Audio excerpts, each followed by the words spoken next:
You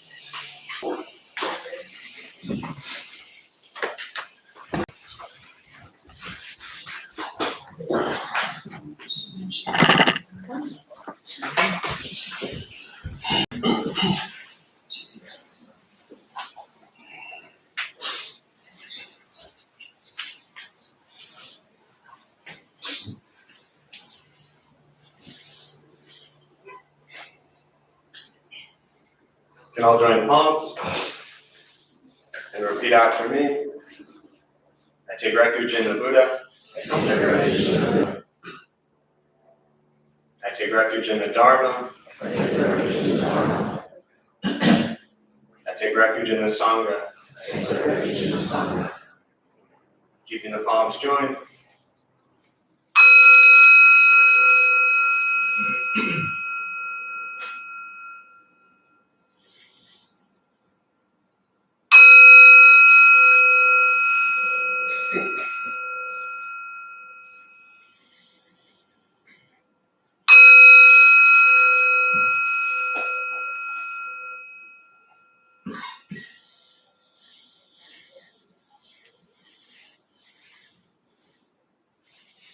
Put the palms down.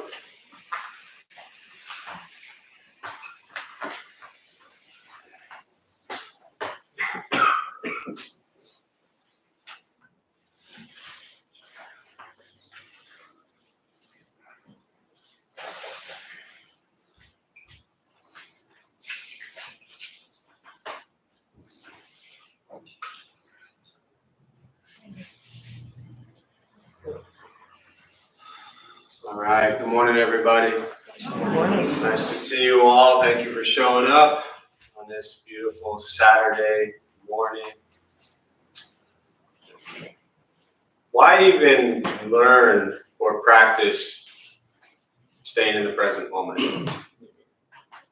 What's the point? What do you think? You've all been here for years now. You should have had this shit figured out. Why? We have. Oh, we have? Oh, we're guaranteed. Yes. But no. Our, Say again? I mean, yes, but not what I was looking for. our minds have a tendency to fixate on the past and worry about the future, and the present is usually okay. Or, Getting closer, yes. Yeah. Closer to where I was going. Okay. Cool. I've been in a few classes. You've been, what else? Why? There's one word specifically I'm looking for, but you're headed in the right direction. Yes, I see a hand. It's real. No, it's not. That's absolutely wrong. It's actually not real. It's all an illusion. Because the only thing you see in the present moment is your perception, which is in fact the illusion. But you can keep telling yourself it's real. What else? I was going to say impermanence. Yes, but no. To connect. Yes, but no. I actually wasn't expecting anyone to answer this correctly, so that's fine. To reduce suffering. To reduce suffering, again, yes, but no. There's one word specifically. Eric was close in the direction, but when you stay in the present moment, it is forcing you to have to surrender to the one, I shouldn't say the one, but one of the so many things that causes so much of your misery, which is your effort to try to do what? Control. How many of you in this room try to control things, people, places, situations? If your hand is not up, you're lying. That's the practice, is learning to stay present, because we're constantly trying to control everything and everyone around us. And that effort to control creates so much anxiety, stress, fear, worry. That all occurs because we're trying to control things. We have an idea of how we want the future to go. Absolutely. This practice is not about abandoning all ideas of how you'd like your life and the life of those around you to be. I mean, this entire practice is here so we can make lives better for ourselves and those around us. But what we tend to do in this present moment is try to control what's going to happen in the future. And in that effort to try to control things, again, that's where that fear and worry and anxiety comes in. What if this happens? What if that happens? I need it to be like this. I need it to be like that. It wasn't like this. It should have been like that. That's where we spend so much of our time, with our minds just wandering, literally trying to create. The crazy thing is we spend a lot of our time trying to create the past differently, which is absolutely absurd because that's completely impossible. But I'm sure none of you sit around wondering and wishing and hoping the past would have been different, right? We spend so much time there, and you can't even change it. It's impossible. It's impossible to change anything that happened one breath ago.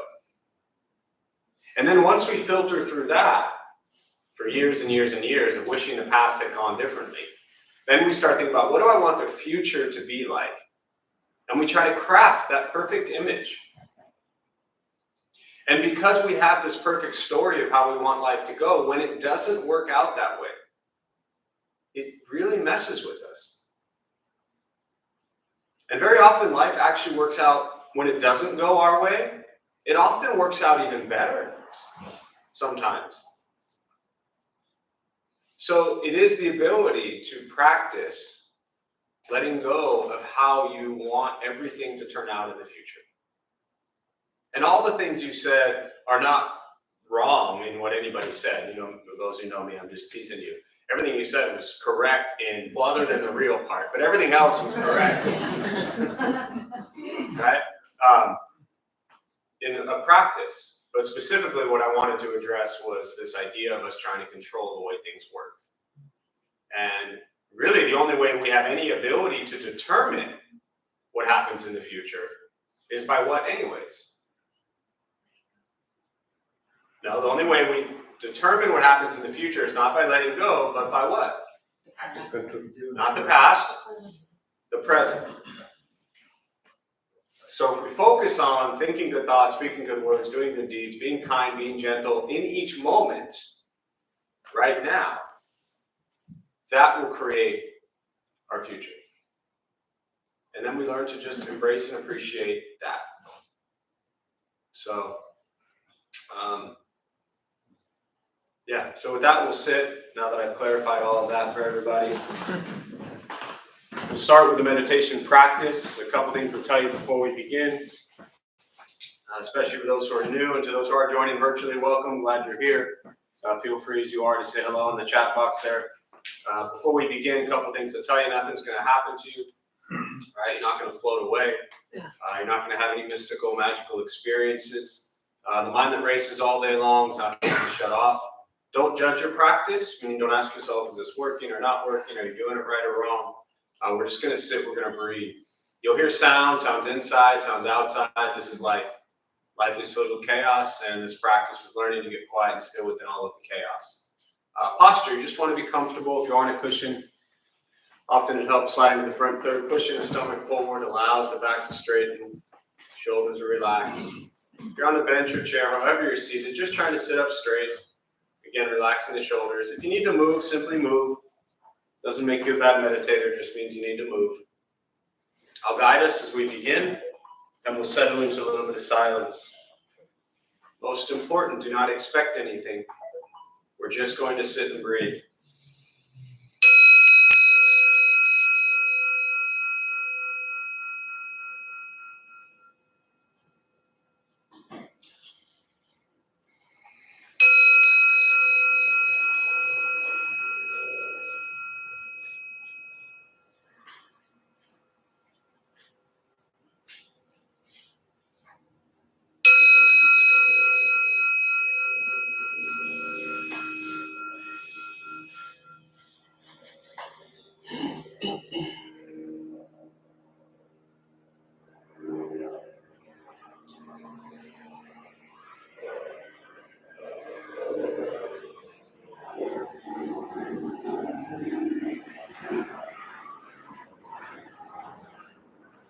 Starting with the eyes closed if comfortable, or slightly open.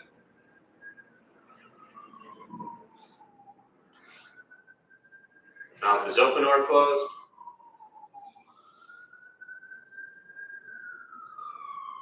Start with taking 3 deep breaths, slowly.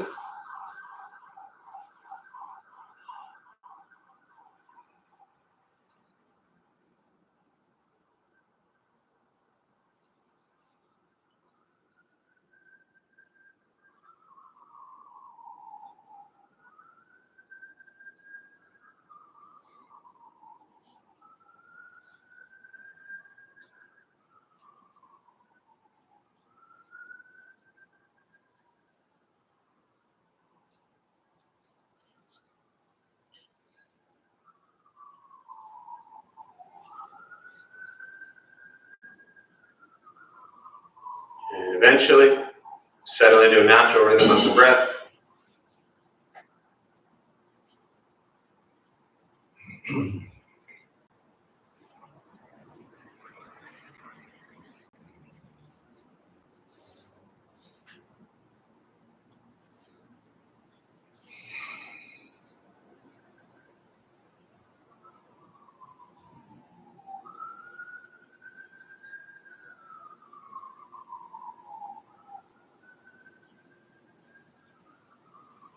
Noticing the mind as it wanders, jumping from thought to thought.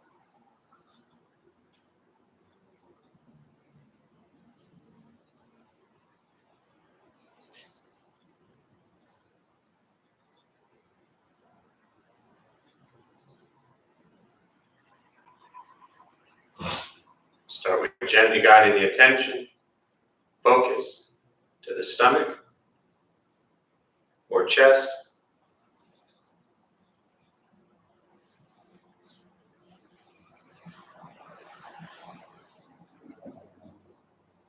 Breathing in, feel them rise.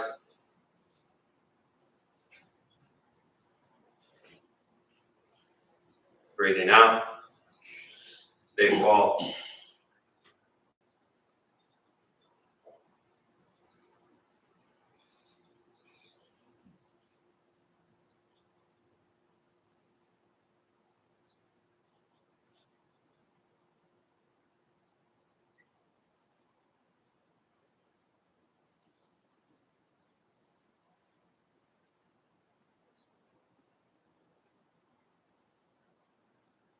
Simply continue this practice.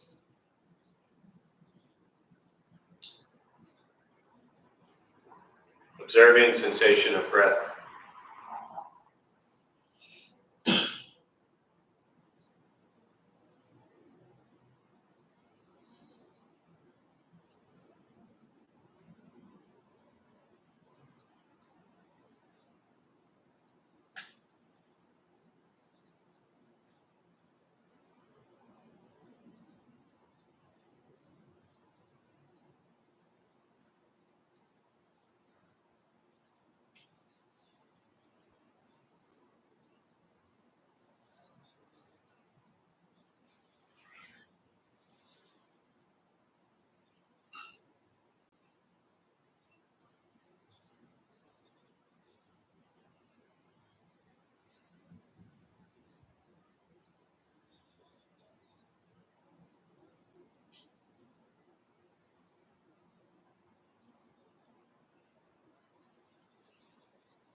As the mind wanders, lost in thought,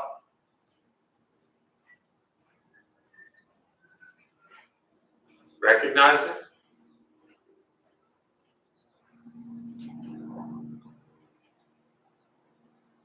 Release that thought.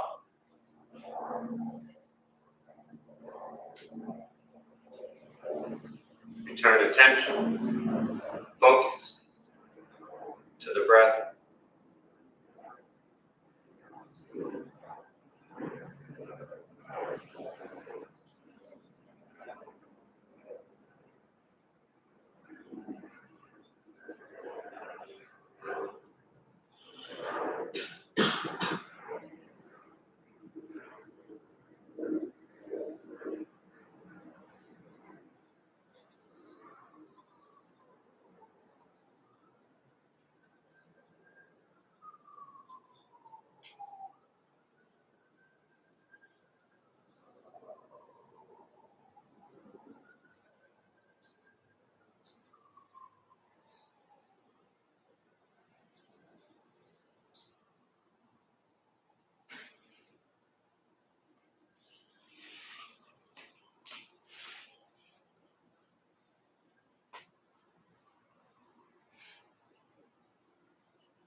Breathing in, follow breath in.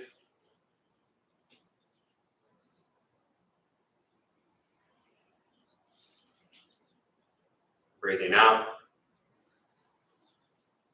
follow breath out.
Letting go of expectations.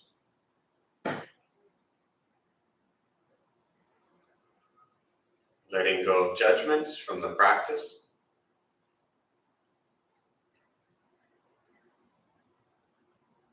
Just sitting. Breathing.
And with the body still,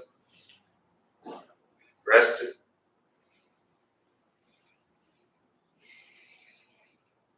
and the speech quiet, aware of all sounds,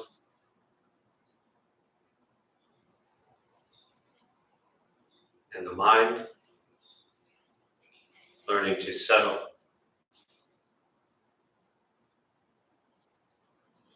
Know what it's like to just sit and breathe.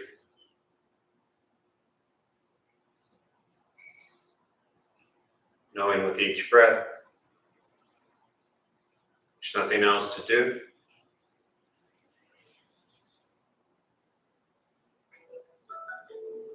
Nowhere else to go.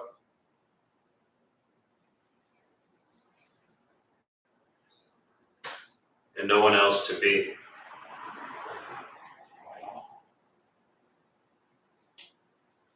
Everything beautiful, exactly as it is.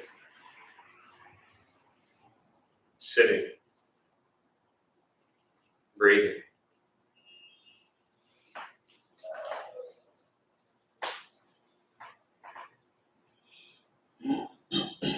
Once again, taking 3 deep breaths, slowly.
As you slowly open the eyes,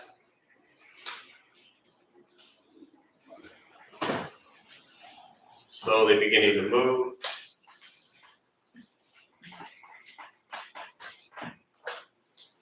And most important, with the practice of meditation, is to recognize how you feel now, immediately after.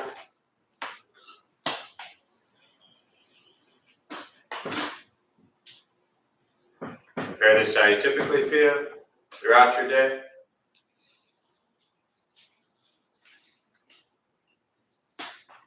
Recognize the difference, if there is one. Ask yourselves how you prefer to feel every day for the rest of your life.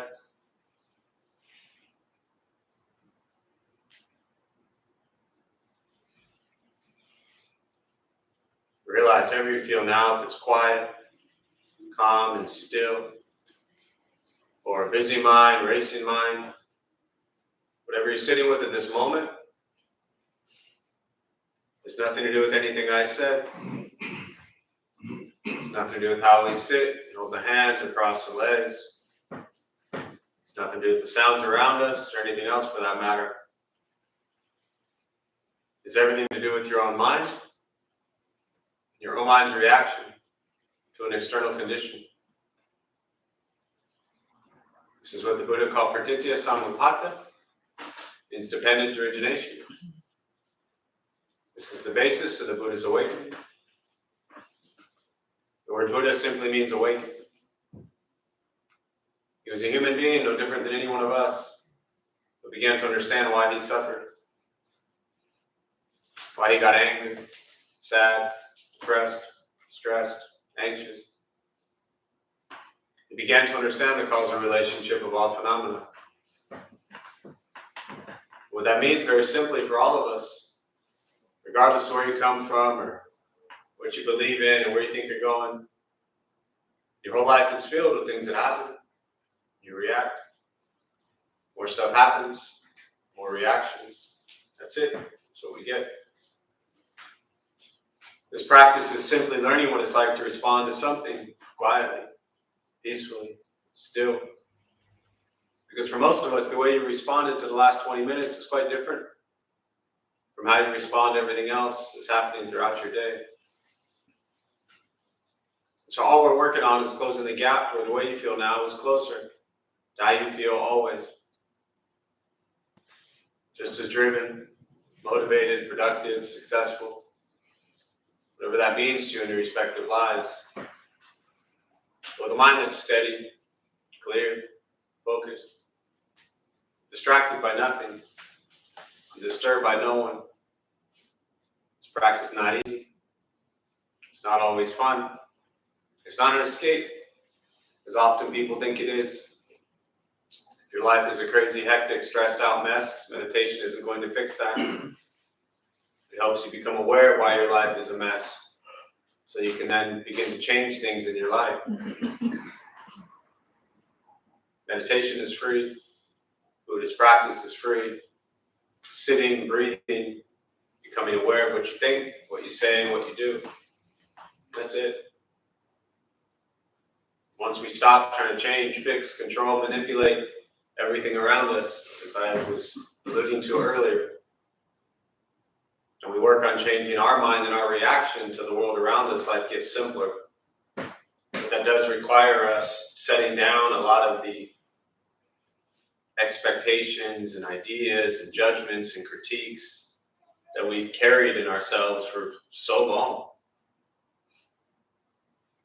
And learning to just experience present moment as it is.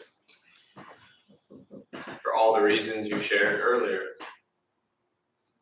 But it's important to understand why. It was fresh on my mind because I had probably about 6 things going on this morning from 6 until, and even currently now. And, for me as a practitioner, what I've learned is, as I mentioned earlier as well, that for those who are new to this practice, it doesn't mean that you just kind of throw in the towel and stop trying to do things. It doesn't mean you stop having ideas or visions of how you want things to go.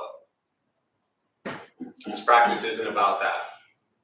This practice is understanding that it is almost never going to go exactly how you want it to. And that's neither good nor bad. It's going to turn out exactly how it's going to turn out. And the practice is your ability or inability to embrace and be with what's actually happening.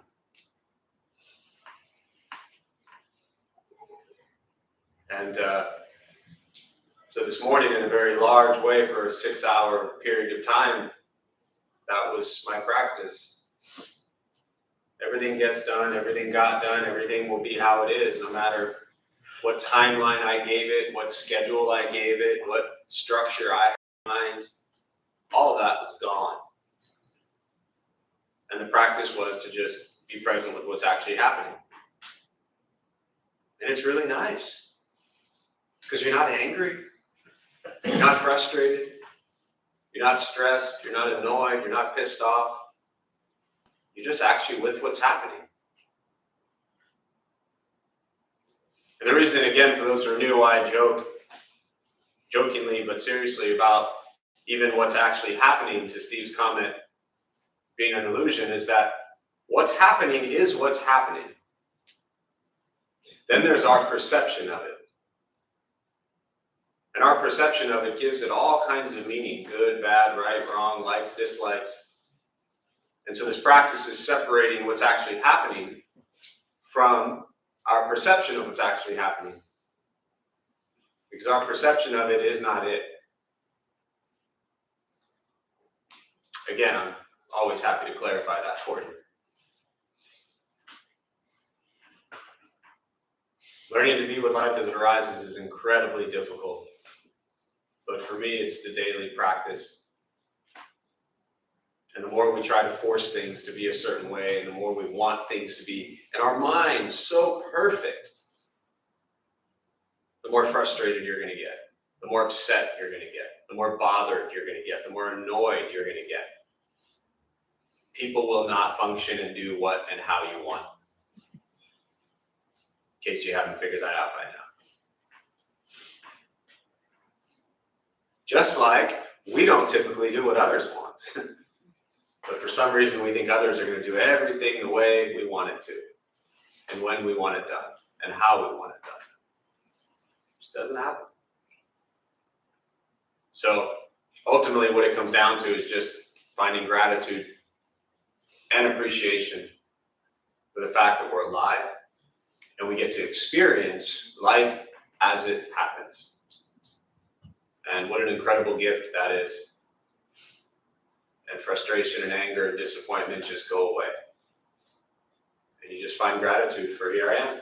This is cool. So with that, I'll pause. For me, just always really prefer to respond to questions, meditation, Buddhist practice, anything you're sitting with, and we'll use the rest of our brief time this morning, and I'll just respond to your thoughts, your questions. We'll go from there. And same thing to those virtually. Again, welcome, glad you're here. Feel free if you have any thoughts or questions to put them on the chat box. And I'll do my best to respond. Questions?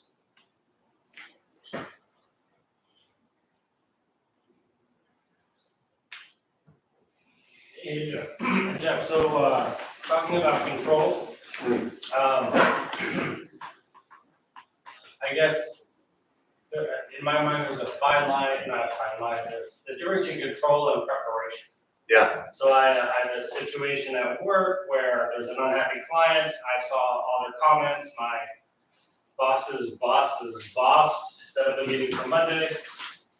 Am I worried about it? No, but I'm in my mind, I'm like, well, maybe I should organize this. Maybe I should put these notes together. Maybe I should do that. So I'm thinking about it. But it is, I know the situation. I know it's not the end of the world. It'll all work out.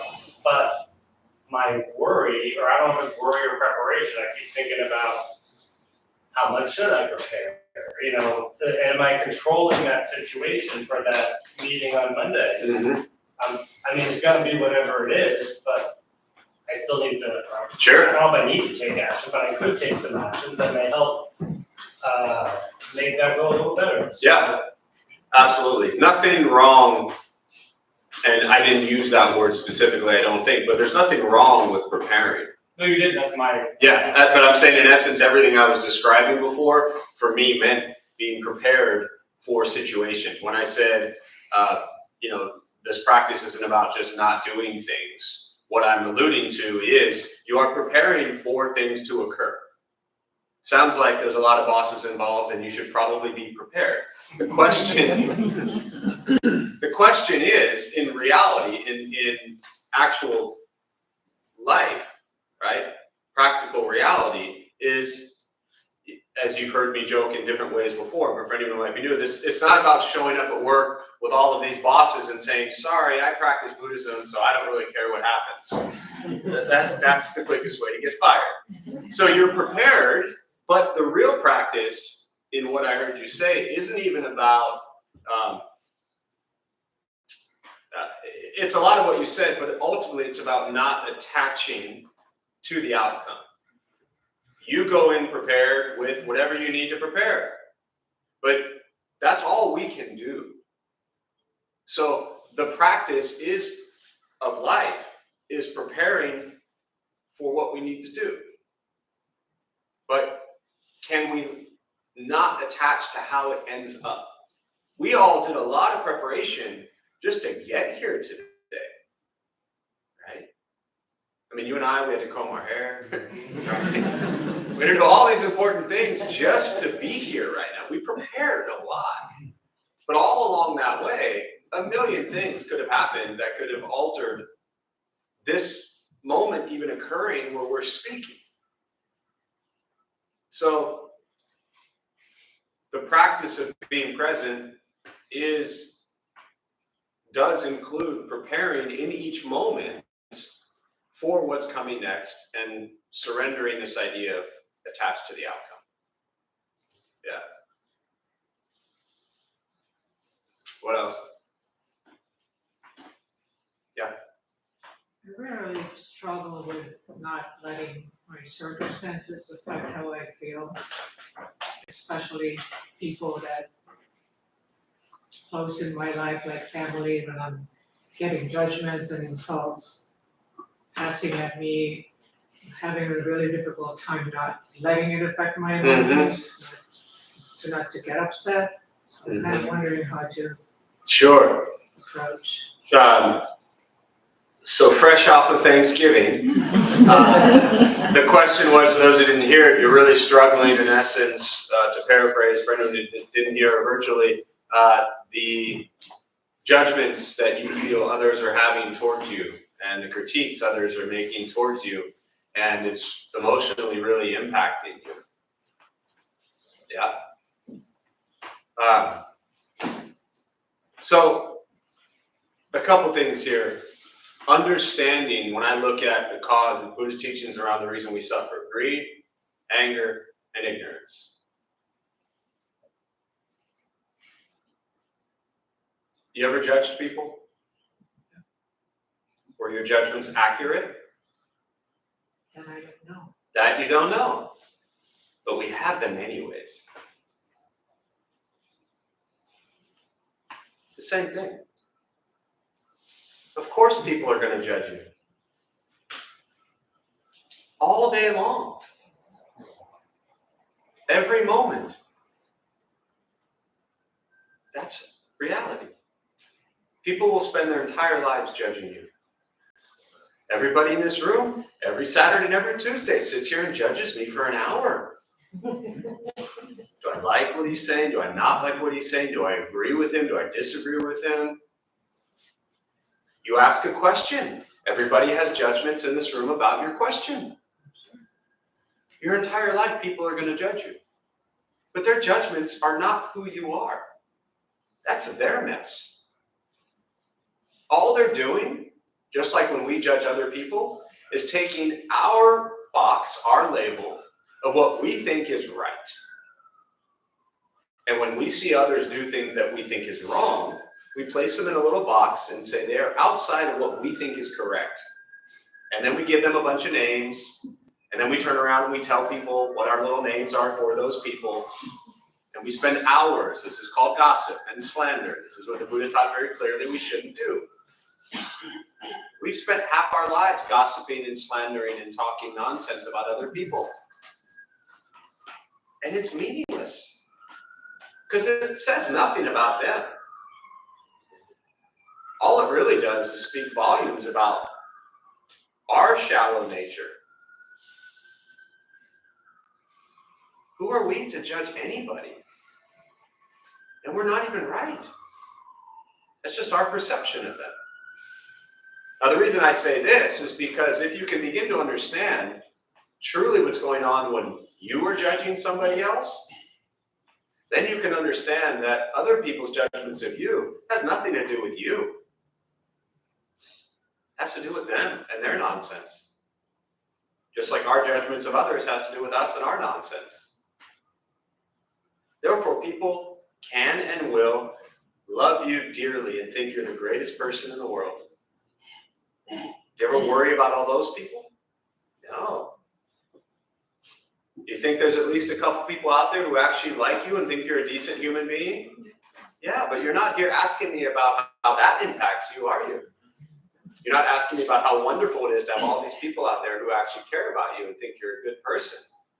No, we don't think about that. We'll worry about the handful of people at Thanksgiving that think we're fools.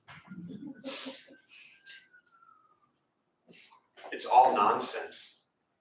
What other people think of us is their mess, not ours. So, yeah. And the one thing we never want to do, which so many people spend their entire lives doing, is what? Try to please all these other people who have all these views of us.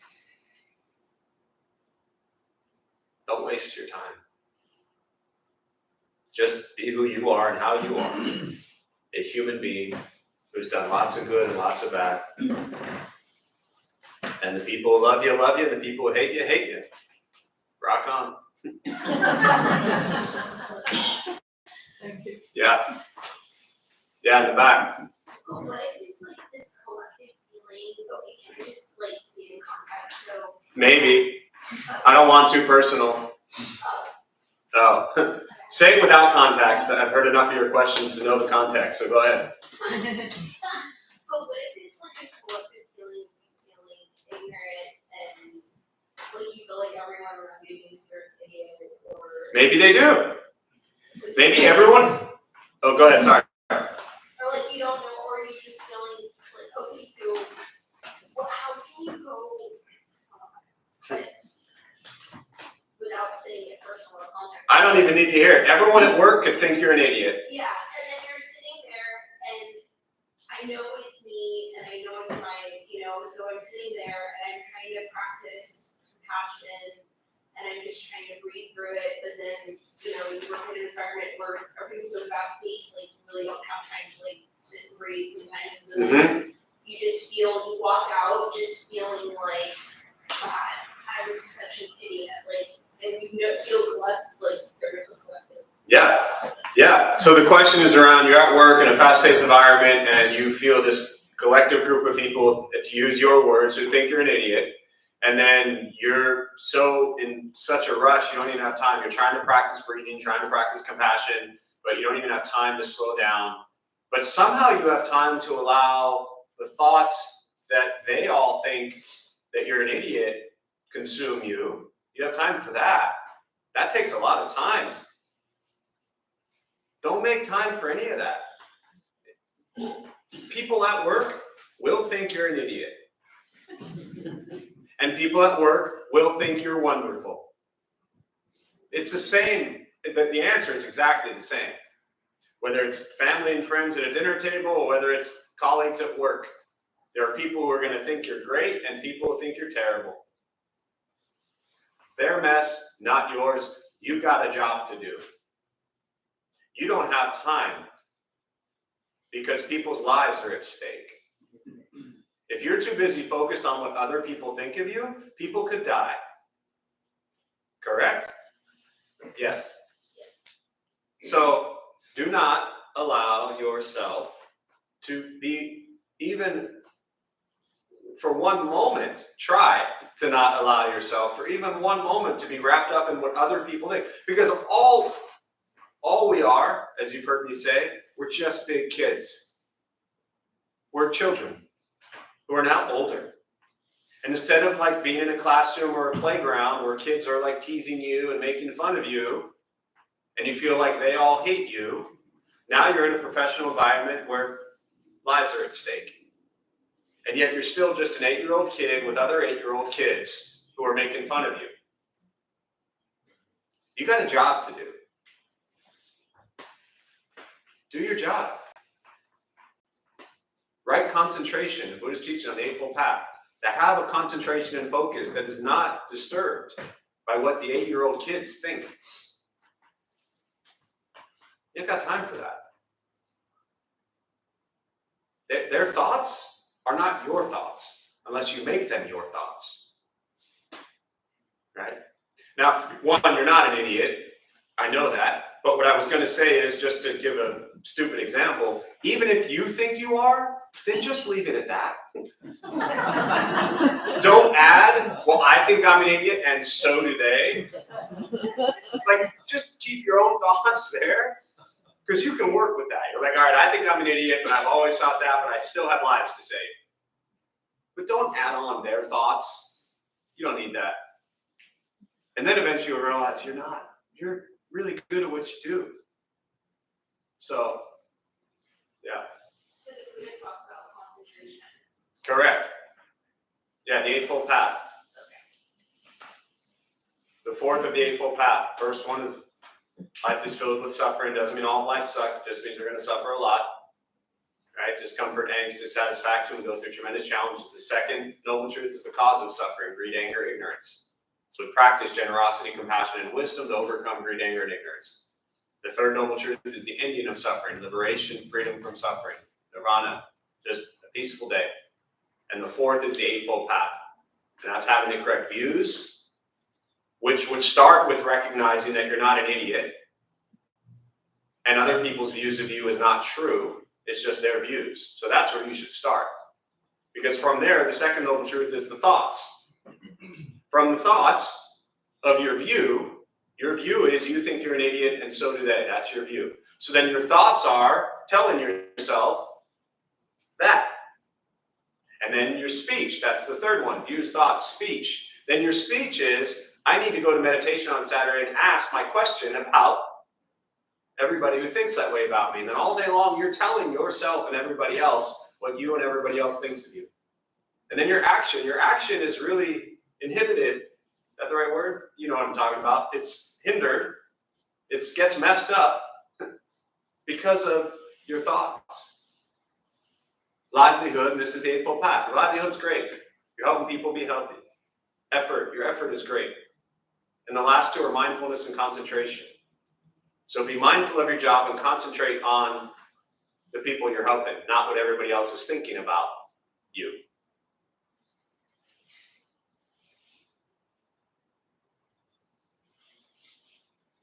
That make sense?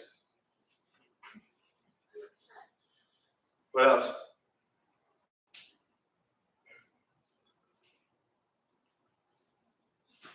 Can I share something that I just learned on their trip?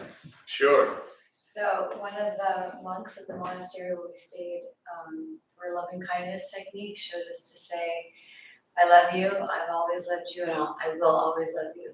To yourself. Yeah. Yeah. It was a really beautiful line. Yeah. So what she shared was, what she learned recently was to say to yourself, I loved you, I've always loved you, and I will always love you. To say that to yourself. Because a lot of people don't love themselves. Starts there. For sure. That's the struggle for so many people, is we've been our biggest critics of ourselves. I mean, we think it's hard to not worry about what other people think of ourselves. We should spend time actually being more concerned with what we think of ourselves. Because that's the only one that matters. Truly. But that's the hard one. So it's easier to just say, well, I'm so worried about what everybody else thinks about me. That's meaningless. What you think about you is actually what makes a difference. Yeah. So let's say hypothetically you're dealing with financial problems and you feel completely overwhelmed and paralyzed by fear. Mm-hmm. And it seems like the only way to not feel that is to numb yourself and distract yourself from it. Mm-hmm. How do you be more present while you're going through something that feels completely overwhelming and Sure. impossible? So there's a couple levels to this, and are you brand new to this? Pretty much. Pretty much. How many, you've been here a couple times now? Yeah. Just trying to see how much, how easy I want to go on here. Are you in a good mood today? How are you feeling right now? So the question was, let's just say hypothetically, like a friend of yours is going through financial troubles, and it's becoming very overwhelming and a lot of pressure, and it's easier to just kind of numb yourself to all that and how to actually be with it and face it. That's what I'm hearing you say, yeah. So a couple things. There's two sides to this. One is real financial trouble or just our perceived financial trouble. Very often, I don't know you or anything about your life, so this is not meant, I'm just making stuff up here. But very often people will be sitting at a restaurant paying $25 for a meal, and I'm being, putting a low number on that, and talking about their financial struggles. Very often people will be at a bar spending $100 on drinks, talking about their financial struggles. Very often people will be shopping on Amazon and everywhere else talking about their financial struggles. Again, I'm not saying you, I don't know your life, but when we look at how we consume and how we live. Maybe if we actually alter the way we live, our financial struggles are not nearly as bad. That's the first part. And I remember one of my first teachers early on. I started at the temple down the street in 2003, and I was there about a month or two. And at that age and kind of my young hotshot consulting days, thinking if I made a lot of money, bought a lot of stuff, I'd be perfectly happy. But guess what? I made a lot of money and I bought a lot of stuff, and I was still miserable. And she said to me, Jeff, you work so hard to make so much money, to buy so many things. If you didn't have so many things, you wouldn't need so much money. You wouldn't have to work so hard. That teaching 20 years ago drastically changed my life. And I went from, in my mind, I spent 2 years focused on this practice of making a lot of money and spending a lot of money, to making almost no money and spending almost no money. So, totally different situation, because I wasn't in financial trouble. It was actually the opposite. But what I saw over a 2-year period was I just drastically changed the way I lived. And I get it, 20 years ago, inflation a little bit different. But I got down to a place where I was making and spending about $1,000 a month. And I had everything I needed. I know that will never fly in San Diego in 2023, but that was San Diego 2003, right? I had enough to pay for a little tiny studio and enough food to eat, and I had plenty of clothes to wear. So very often, real financial trouble starts with looking at, how am I actually spending money? That's the first step. That one's a process, because it requires us to drastically change the way we live our lives if we are truly in financial trouble. And that is not at all the nature of your question. I understand that. That's why I was trying to assess what kind of mood you were in to see if I wanted to share that or not. But I wholeheartedly believe that's where it begins. From there, then we look at, okay, well, that's great, but right now I feel like I'm just in a hole. And any emotion that we experience is impermanent, right? You have a place to live right now? Yeah. You have food to eat? Or your hypothetical friend, right? Sorry, place to live, they have food to eat, clothes to wear, places to go, potential jobs, right? And the funny thing about jobs is, very often people are like, I've lost my job, I have no money, I need to get a job. Well, their level of what kind of job they need or want is very different from, there are so many jobs out there right now. Maybe not what we want to do, maybe not what we prepared for, maybe not what we paid $100,000 to go to college for, maybe not what we think we're worth.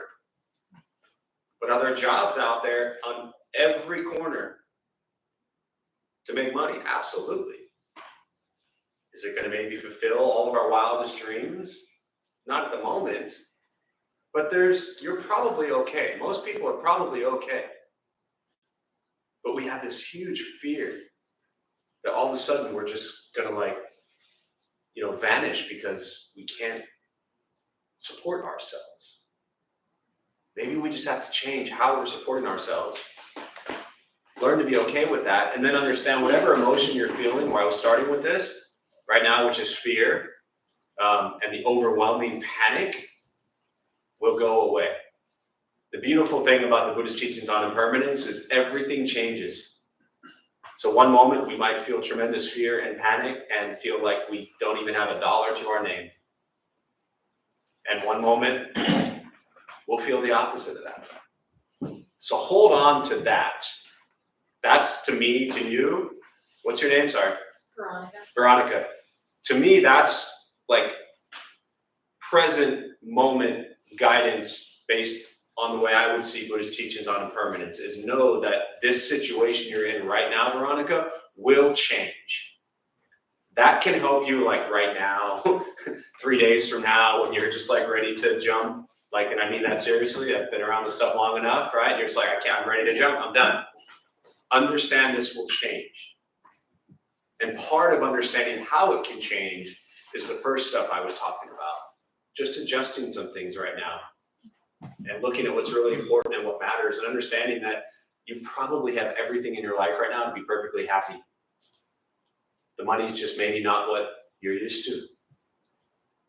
And it's the same situation for probably almost everybody in this room right now. We're all living in crazy different times. Post-pandemic, wars going on all over the place. You know, jobs are tough. People are lazy. Everybody's at home.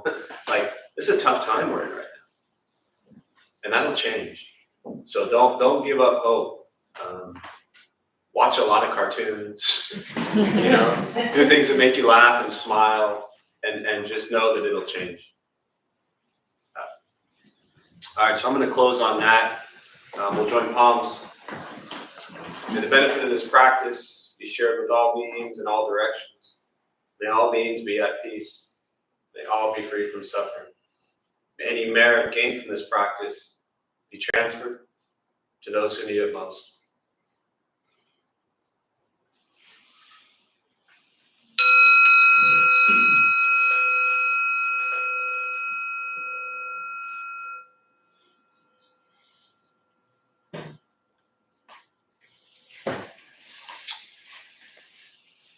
All right, a few quick announcements before you all head out. Thanks for being here. My name is Jeff. I'm a Dharma bum. We opened up this temple about 17 years ago to introduce Buddhist practice to those who show up. Those of us who lead, we're not monks, we're not nuns, we're not gurus, we're not masters, we're not teachers, we're not looking for students. We're just practitioners. We do our best to take our understanding of Buddhist teachings and put it into terms that hopefully make sense to those who show up. So just about every night we have different practices going on, different people leading from a different tradition. Food redistribution program every Thursday, 5 o'clock. So when you think your life is really rough and you just don't have anything, come here Thursday, 5 o'clock. We make sandwiches, we feed people who sleep on the street every night. So it really also helps put into perspective, like when we think our life is so rough and we're feeding people who sleep on the sidewalk, it really can change the way you see things. Endless thanks to everybody who came out on Thanksgiving, who put supplies in this building for Thanksgiving. We had such an incredible food redistribution program Thanksgiving morning at 10 a.m. It was really beautiful to see so many people here and help so many people. So thanks to everybody who contributed to that in any way. Other than that, I don't think anything out of the ordinary. So thanks for being here. Buddha for You is there if you need it. If anybody wants, there's a list inside the bathroom on stuff to clean or sweep outside or whatever it is. Always welcome to help. So thanks all for being here. Appreciate it. And do you want to announce, Eric, Social Sangha? Yeah, a group of us are going to, we have monthly events, usually the last weekend of the month. It's the DBT Social Sangha, building community and yeah. So we're going to the Buddhist Temple, San Diego. Thank you. It's been a while since I went to our own folks. Buddhist Temple, San Diego, tomorrow morning, 10 a.m. If you want to carpool from here, meet at 9:30, and we'll take off together. And they have a taiko drum practice lesson rehearsal afterwards. We're just going to observe for maybe 15 minutes to an hour, and go get some tacos and stuff. And it's on the website. If you go to the website, you go into programs, you'll see Social Sangha, you'll see the info there. So if you're interested, you can just check that out there. Thanks, Eric. Sure. All right, thank you all.